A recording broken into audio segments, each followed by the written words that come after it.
পবিত্র কোরআনের সূরাতুল বাকারার 143 নম্বর আয়াতের সামান্য অংশ আমি আপনাদের সামনে তিলাওয়াত করেছি। যেহেতু আপনারা তাফসীরুল কোরআন মাহফিল নাম দিয়েছেন, তাই তিলাওয়াতকৃত আয়াতাংশের তাফসীর থেকে কিছু কথা আপনাদেরকে শোনাবার জন্য। এই আয়াতাংশে আল্লাহ বলেন, হে মুহাম্মাদুর রাসূলুল্লাহ সাল্লাল্লাহু আলাইহি ওয়াসাল্লামের উম্মতেরা, যেভাবে আমি আল্লাহ তোমাদের জন্য শ্রেষ্ঠ কিবলা নির্ধারণ করে দিয়েছি,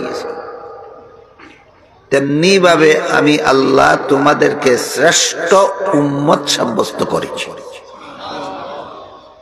যাতে তোমরা অন্যদের বেলায় সাক্ষী হতে পারো।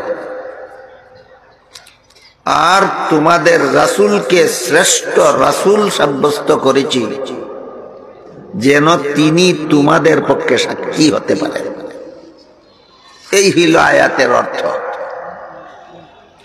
কিন্তু কোরআনের বহু আয়াত এমন আছে যেগুলির অর্থ বললেই মর্ম বুঝে আসে, তখন ওই আয়াতের ব্যাখ্যার দরকার হয়। কোরআনের যে আয়াত ব্যাখ্যার মাধ্যমে বুঝতে হয়, সেই আয়াতের ব্যাখ্যাকেই কোরআনের তাফসীর বলা হয়। তবে তাফসীর বা কোরআনের আয়াতের ব্যাখ্যা যার যেভাবে মনে চায় সেভাবে করলে হয় না, বরং হাদিস শরীফে আল্লাহর রাসূল বলে দিয়েছেন, কেউ যদি কোরআনে মন গড়া ব্যাখ্যা করে তাহলে সে জাহান্নামী হওয়ার জন্য একটা অপরাধী যথেষ্ট। কাজেই কোরআনে মন গড়া ব্যাখ্যা করার কোনো সুযোগ নেই। কোরআনের কোন আয়াতের ব্যাখ্যা কোরআনেরই অন্য আয়াতে পাওয়া যায়, আবার কোন আয়াতের ব্যাখ্যা অন্য আয়াতে পাওয়া যায় না, কিন্তু রাসূলের হাদিসে পাওয়া যায়। কোন আয়াতের ব্যাখ্যা সাহাবায়ে কেরামের জীবন ইতিহাসে পাওয়া যায়,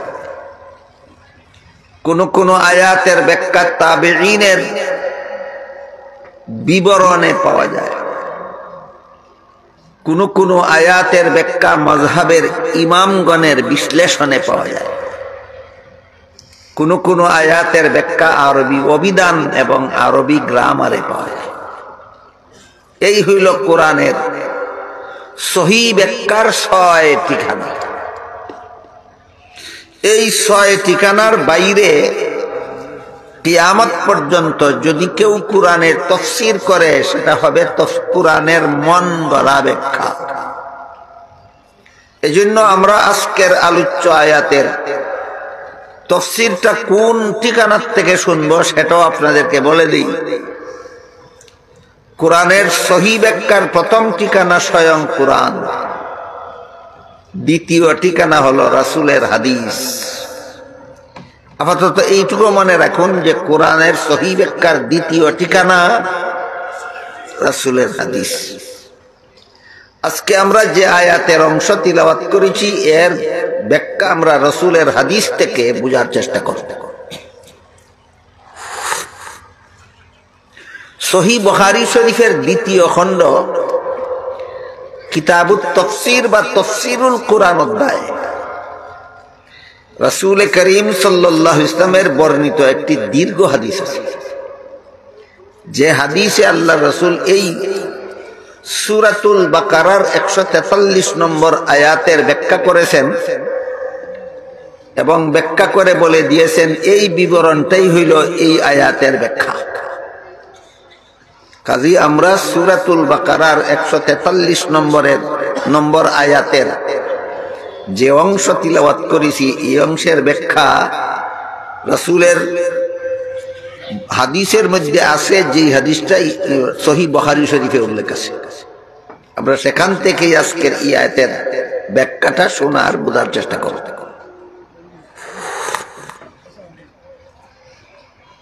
আল্লাহর রাসূল এই আয়াতের ব্যাখ্যা প্রসঙ্গে বলেন যে হযরত নূহ আলাইহিস সালাম হাসরের মাঠে আল্লাহ নূহ আলাইহিস সালামের বেঈমান উম্মতদেরকে জিজ্ঞাসা করবেন, তোমরা বেঈমান অবস্থায় মরণ বরণ করলে কেন? আল্লাহর এই জিজ্ঞাসার মর্মটা বোঝার জন্য আবার আমাদের নূহ আলাইহিস সালামের উম্মতের অবস্থাটা একটু আগের থেকে জানা থাকা দরকার। হযরত আদম আলাইহিস সালাম দুনিয়াতে আসার 600 বছর পরে শয়তানে অত্যন্ত কৌশলে দুনিয়ার মানুষকে মূর্তি পূজা শিক্ষা দিছিল। আর শয়তান মানুষকে মূর্তি পূজা শিক্ষা দেওয়ার পরবর্তী 600 বছরে সারা দুনিয়ার সমস্ত মানুষ মূর্তি পূজায় লিপ্ত হয়ে গেছে। এই অবস্থায় আল্লাহ আদম আলাইহিস সালামের 1200 বছর পরে দুনিয়াতে নূহ আলাইহিস সালামকে পাঠাইছিলেন। সর্বপ্রথমে এই হিসাবটা মনে রাখুন, হাসরের মাঠের সোয়াল জবটা বোঝার জন্য। আদম আলাইহিস সালাম দুনিয়াতে আসার 600 বছর পরে দুনিয়ার মানুষকে শয়তান অত্যন্ত কৌশলে মূর্তি পূজা শিক্ষা দিয়েছিলেন।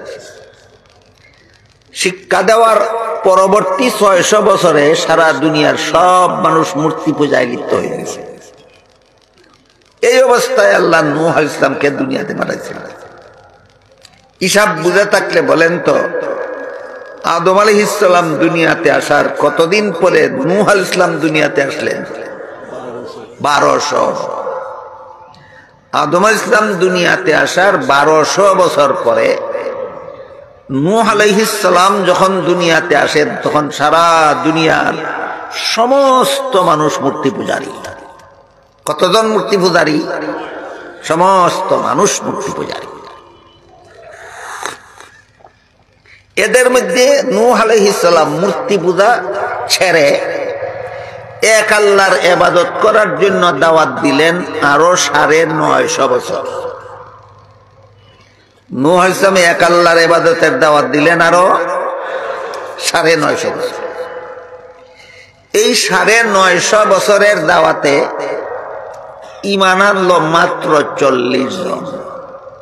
কতদিনের দাওয়াতে কতজন ঈমানদার হইল? মাত্র 40 জন। নূহ আলাইহিস সালাম 950 বছর দাওয়াত ও তাবলীগের কাজ করে ঈমানদার উম্মত পাইলেন মাত্র 40 জন। আর মুহাম্মাদুর রাসূলুল্লাহ সাল্লাল্লাহু আলাইহি ওয়াসাল্লাম মাত্র 23 বছর দাওয়াত ও তাবলীগের কাজ করে ঈমানদার উম্মত পাইলেন সমস্ত জান্নাতীদের 3 ভাগের 2 ভাগ। 2 নবীর মর্যাদায় কিছু বেশ কমেছে, কত খান তুলনাহীন, কোন তুলনা চলে না। দাওয়াত দিলেন 950 বছর, উম্মত পাইলেন 40 জন। ইনি দাওয়াত দিলেন মাত্র 23 বছর, উম্মত পাইলেন সমস্ত জান্নাতীদের 3 ভাগের 2 ভাগ। এটা একমাত্র আমাদের নবীর মর্যাদা। আল্লাহ পাক রব্বুল আলামিন আমাদের নবীকে বিভিন্ন ভাবে গোটা সৃষ্ট জগতের উপরে তো বটেই, সমস্ত নবী রাসূলগণের উপর আল্লাহ আমাদের নবীকে বহু শ্রেষ্ঠত্ব দান করেছেন, অনেক মর্যাদা দান করেছেন। এই মর্যাদাগুলি কোরআনে হাদিসে যেভাবে বর্ণিত হয়েছে সমাজে সেইভাবে আলোচনা হয় না। আল্লাহ আমাদের নবীকে যত আলাদা মর্যাদা, যত শ্রেষ্ঠ মর্যাদা দান করেছেন, আমাদের নবীর মর্যাদার যত বিবরণ কোরআনে বর্ণিত হয়েছে, হাদিসে বর্ণিত হয়েছে, এইগুলি সহি শুদ্ধভাবে সমাজে বর্ণিত হয় না। না হওয়ার কারণে আমার ধারণা যে আমাদের সমাজের মুসলমান এখনো আমাদের নবীর আলাদা মর্যাদা জানে না।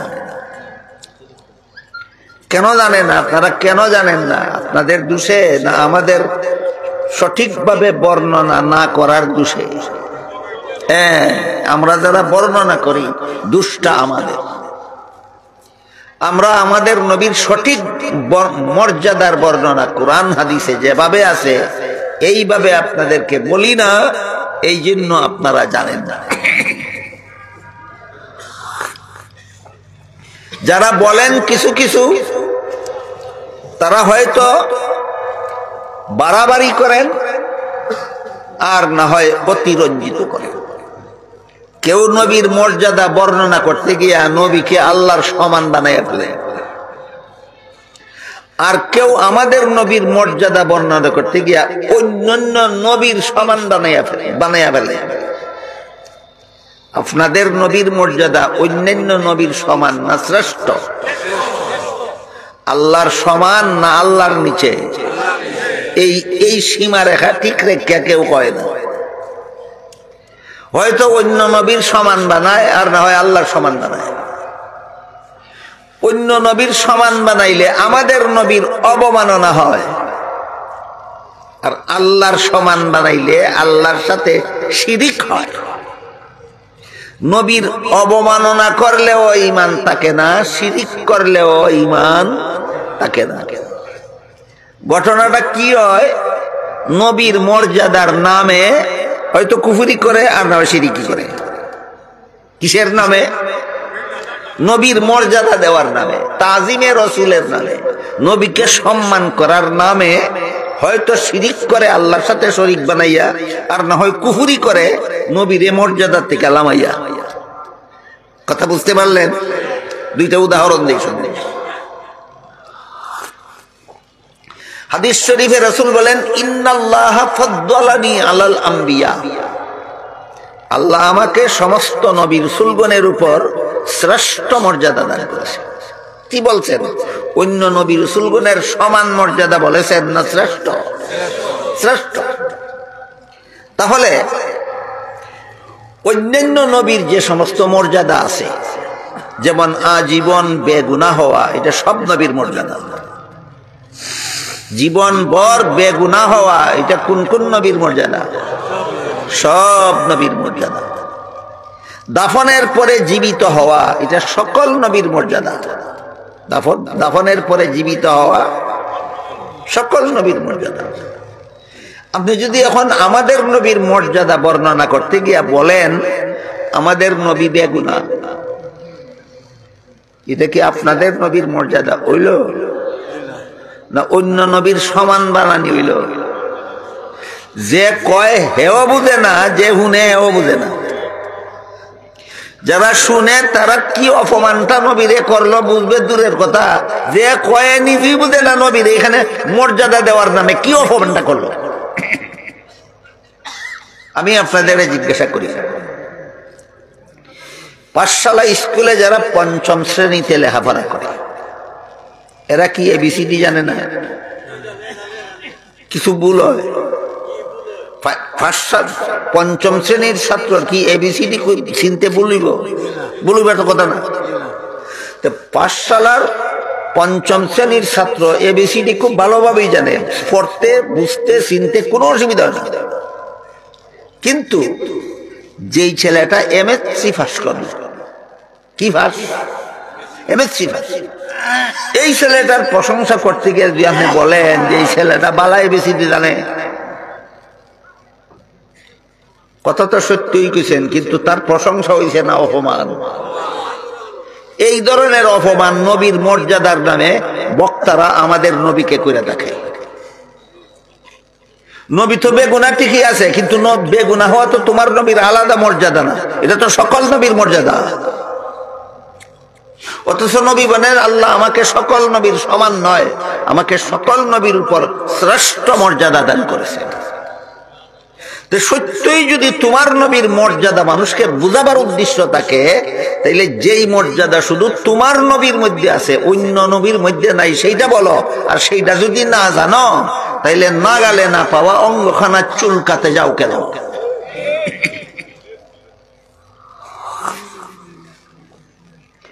এবার বলেন, আমার কথা আপনারা বুঝে থাকলে আমি যদি বলি আমাদের নবী বড় মর্যাদাশালী, তিনি আজীবন বেগুনাহ ছিলেন, এটা মর্যাদা হয় না অবমাননা? কেন?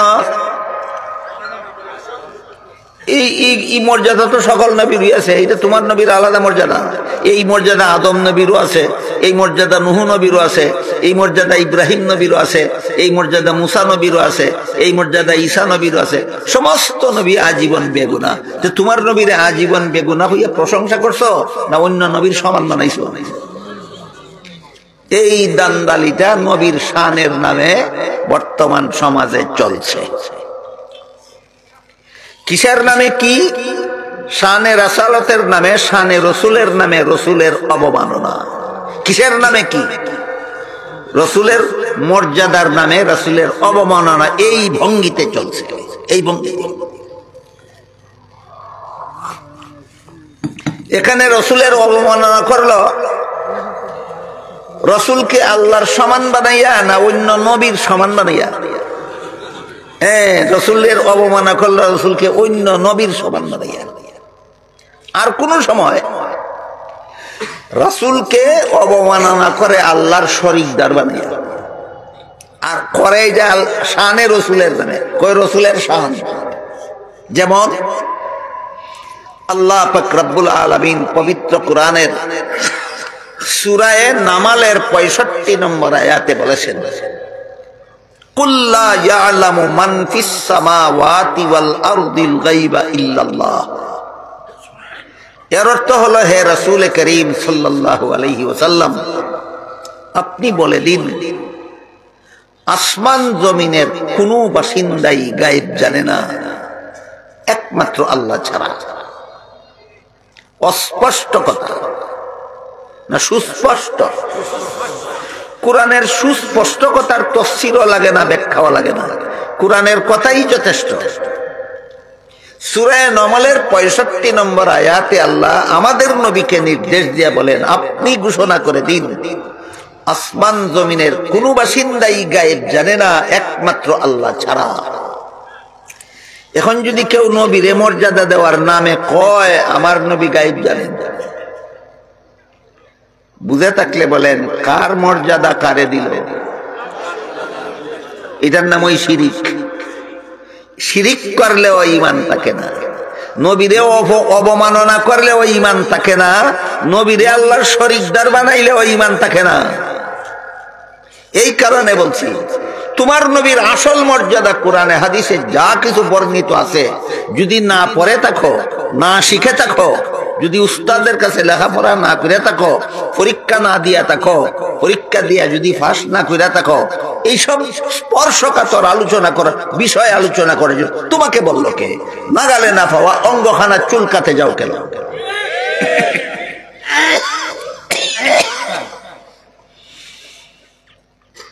সূরা নামালের 65 নম্বর আয়াতে আল্লাহ সুস্পষ্ট ভাবে ঘোষণা দিয়েছেন, গায়েব জানা কোন নবী রসুলের কাজ নয়, গায়েব জানা একমাত্র আল্লাহর কাজ। আর আল্লাহ ছাড়া অন্য কারো মধ্যে নাই এমন গুণ নবীর মধ্যে আছে বলার নাম ওই নবীরে আল্লাহর শরীক বানানি। আল্লাহ ছাড়া অন্য কারো মধ্যে নাই এমন গুণ কোন ওলির মধ্যে আছে মনে করার নাম ওই ওলিরে আল্লাহর শরীকদার বানানি। কেউ নবীরে নবীর মর্যাদার নামে বেগুনা কইয়া অন্য নবীর সমান বানায়, এটাও নবীর অবমাননা।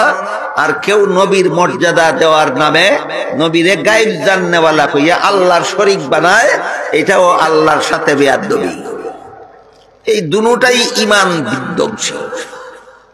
তাহলে আমাদের নবীর মর্যাদা বলতে হইলে এমন গুণের কথা বলতে হবে যেটা অন্য কোন নবীর মধ্যেও নাই, এবং এটা আল্লাহর গুণ না, আল্লাহর নিচে এবং সমস্ত নবী রাসূলের ঊর্ধ্বে এমন মর্যাদার কথা কুরআন হাদিসে একটা দুইটা না, যথেষ্ট পরিমাণ বর্ণিত আছে।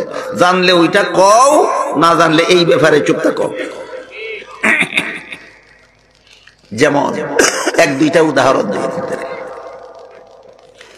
আল্লাহ পাক রব্বুল আলামিন পবিত্র কোরআনের এক আয়াতে বলেছেন, সমস্ত নবী রাসূলগণের কাছ থেকে আমি ওয়াদা নিয়ে দুনিয়াতে পাঠাইছি মুহাম্মদুর রাসূলুল্লাহর উপর ঈমান আনার ওয়াদা দিয়া। আল্লাহর ভাষায় লা তুমিনুন্না বিহি ওয়া লা তানসুরুন্না, আদম আলাইহিস সালামকে মুহাম্মদুর রাসূলুল্লাহর উপর ঈমান আনার ওয়াদা নিয়ে আল্লাহ আদমকে দুনিয়াতে পাঠাইছেন। নূহ আলাইহিস সালামকে দুনিয়াতে পাঠাইছেন মুহাম্মদুর রাসূলুল্লাহর উপর ঈমান আনার ওয়াদা দিয়া। ইব্রাহিম নবীকে দুনিয়াতে পাঠাইছেন মুহাম্মদুর রাসূলুল্লাহর উপর ঈমান আনার ওয়াদা নিয়া। মুসা নবীকে দুনিয়াতে পাঠাইছেন মুহাম্মদুর রাসূলুল্লাহর উপর ঈমান আনতে হবে ওয়াদা নিয়া। ঈসা নবীকে দুনিয়াতে পাঠাইছেন মুহাম্মদুর রাসূলুল্লাহর উপর ঈমান আনতে হবে এই ওয়াদা নিয়া। কারণ কি? কারণ হলো এর মাধ্যমে আল্লাহ সমস্ত নবীগণকেও আমাদের নবীর উম্মত বানাইয়া দিছেন, আর আমাদের নবীকে সমস্ত নবীগণের নবী বানাইয়া দিছেন। এই মর্যাদারা আল্লাহর সমান হইছে না আদম নবীর সমান হইছে? না সকল নবীর ঊর্ধ্বে গেছে, আল্লাহর নিচে রইছে? এইটার নাম হইল শানে রাসূল। এটার নাম হইল শানে রাসূল। কারে কয়? গুরাড্ডি বলছি না, খালি শানে রাসূল, শানে রাসূল, শানে রাসূল। শানে রাসূল কারে কয়? যেই মর্যাদা বললে অন্য সকলের ঊর্ধ্বে বুঝায়, শুধু আল্লাহর নিচে বুঝায়, এইটার নাম শানে রাসূল। বুঝতে পারলেন বিষয়টা? আল্লাহ পাক রব্বুল আলামিন আমাদের নবী মুহাম্মদুর রাসূলুল্লাহ সাল্লাল্লাহু আলাইহি ওয়াসাল্লামকে মেরাজের রাত্রে সমস্ত নবী রসুলগণের ইমাম বানাইছেন এবং সমস্ত নবী রসুলগণকে আমাদের নবীর মুক্তাদি বানাইয়া দিয়েছেন। আপনারাই বলেন, ইমামের মর্যাদা আর মুক্তাদির মর্যাদা সমান সমান, না মুক্তাদির চেয়ে ইমামের মর্যাদা শ্রেষ্ঠ? এই পদ্ধতিতে আল্লাহ আমাদের নবীকে সমস্ত নবীগণের উপর শ্রেষ্ঠ মর্যাদা দিয়েছেন। কোথায়? মেরাজের রাত্রে বাইতুল মুকাদ্দাস। সমস্ত নবীদেরকে আল্লাহ সেখানে একত্র করে দিলেন, কোন নবী বাদ গেছেন না, সব নবী একত্র করে দিয়েছেন। দিয়া বলছেন 2 রাকাত নামাজ জামাতের সাথে পড়াতে। ইমামতি কে করবে একের দিকে অপরে তাকাইতেছিলেন, সিদ্ধান্ত হইতেছিল না কে ইমামতি করবে।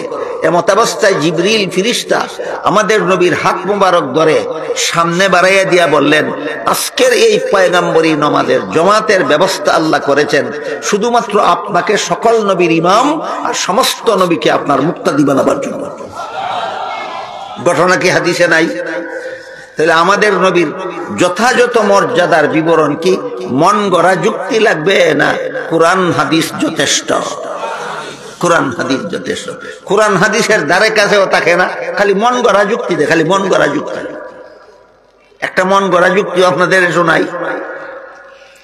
টেলিভিশনের বক্তা যদি একই মুহূর্তে সারা দুনিয়ার সমস্ত মানুষের ঘরে ঘরে হাজির হতে পারে, আমার নবী কেন হাজির নাজির হতে পারবেন না?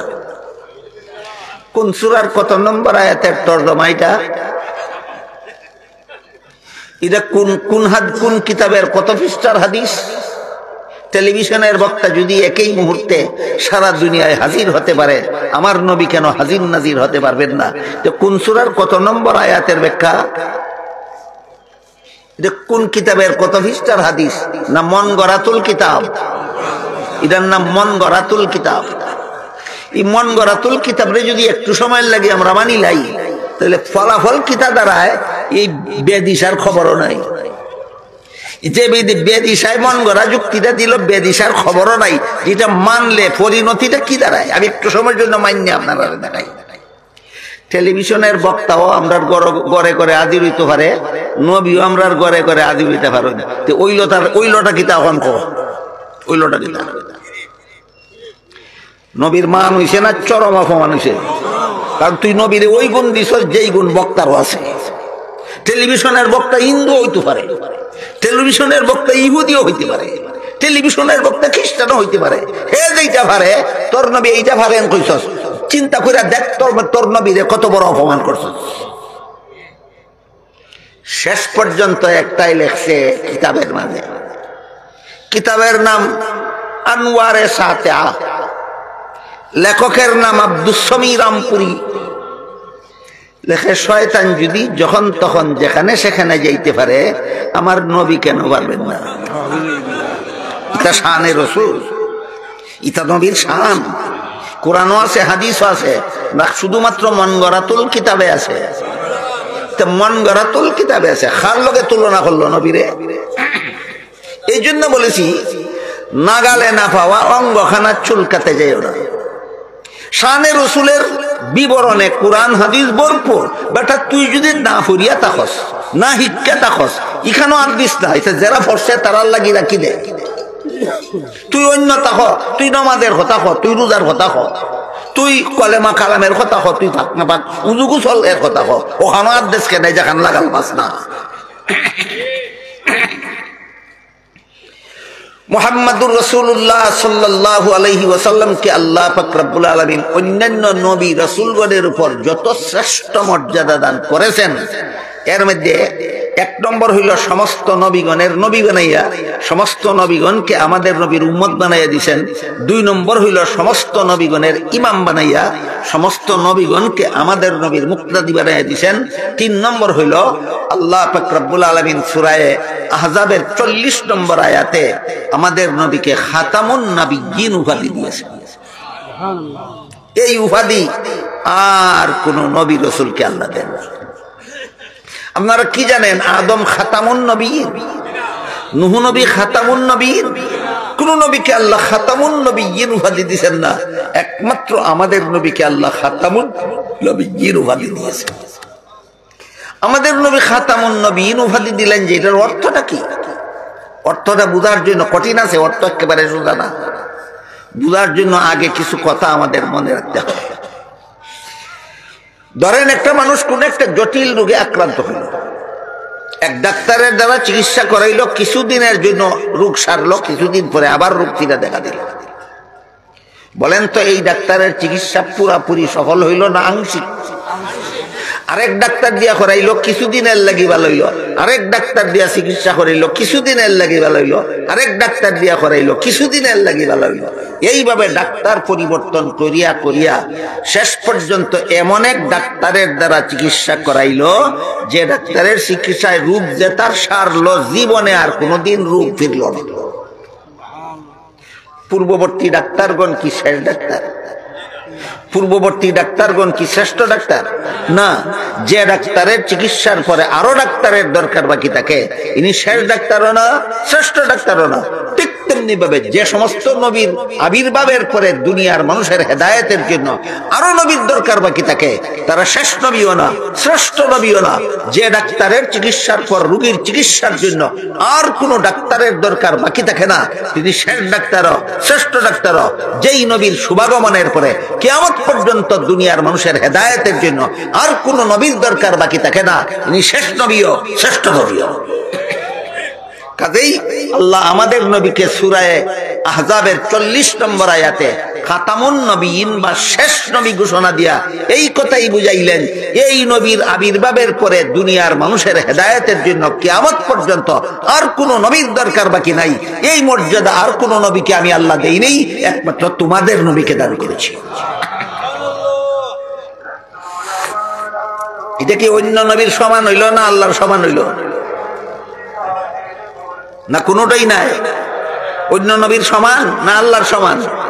এই আমাদের সমাজের বাজারি বক্তারা নবীর শানের নামে হয়তো অন্য নবীর সমান বানায়, নাইলে আল্লাহর সমান বানায়। দুটোই বেঈমানি, একটার দ্বারাও ঈমান থাকে না। পবিত্র কোরআনের আরেক আয়াতে আল্লাহ আমাদের নবীকে বলেছেন, ওয়ামা আরসালনাকা ইল্লা রাহমাতাল লিল আলামিন, সমস্ত জগৎবাসীর জন্য আপনাকে রহমত বানাইয়া পাঠাইছি। সমস্ত জগৎবাসীর জন্য রহমত বানাইয়া পাঠাইছি। তাহলে আল্লাহ আমাদের নবীকে শুধু মুমিনদের জন্য রহমত কইছেন না, বেদিন কাফিরের জন্য। বেদিন কাফিরের জন্য আমাদের নবী রহমত, জীব জানোয়ারের জন্য আমাদের নবী রহমত, আসমান জমিনের জন্য আমাদের নবী রহমত, চন্দ্র সূর্য গ্রহ নক্ষত্রের জন্য আমাদের নবী রহমত, এমনকি গাছপালা বৃক্ষ তরুলতার জন্য আমাদের নবী রহমত। সবগুলি কথা আমি একদিনে বলে শেষ করতে পারবো না। শুধু বেদিন কাফিরের জন্য আমাদের নবী রহমত কিভাবে, এর একটা উদাহরণ দিয়ে প্রসঙ্গটা শেষ করি। দীর্ঘ হাদিসে উল্লেখ আছে, হাসরের মাঠে সারা দুনিয়ার সমস্ত মানুষ যখন জীবনের হিসাব দেওয়ার জন্য আল্লাহর সামনে দাঁড়াবে, 50,000 বছর দাঁড়াইয়া থাকবে, হিসাব নিকাশ শুরুই হবে না। হিসাব নিকাশ শুরুই হবে না 50,000 বছর উলঙ্গ অবস্থায় উত্তপ্ত সূর্যের নিচে দাঁড়াইয়া থাকবে। হাসরের মাঠের মানুষ আদম আলাইহিস সালামকে অনুরোধ করবে, যারা জান্নাতে যাওয়ার যাবে, যারা জাহান্নামে যাওয়ার যাবে, হিসাব নিকাশটা সমাধা করে দেওয়ার জন্য আল্লাহর কাছে সুপারিশ করে দিন। আদম বলবেন আমার সাহস নাই, নূহ আলাইহিস সালামকে অনুরোধ করবে, তিনিও বলবেন আমার সাহস নাই।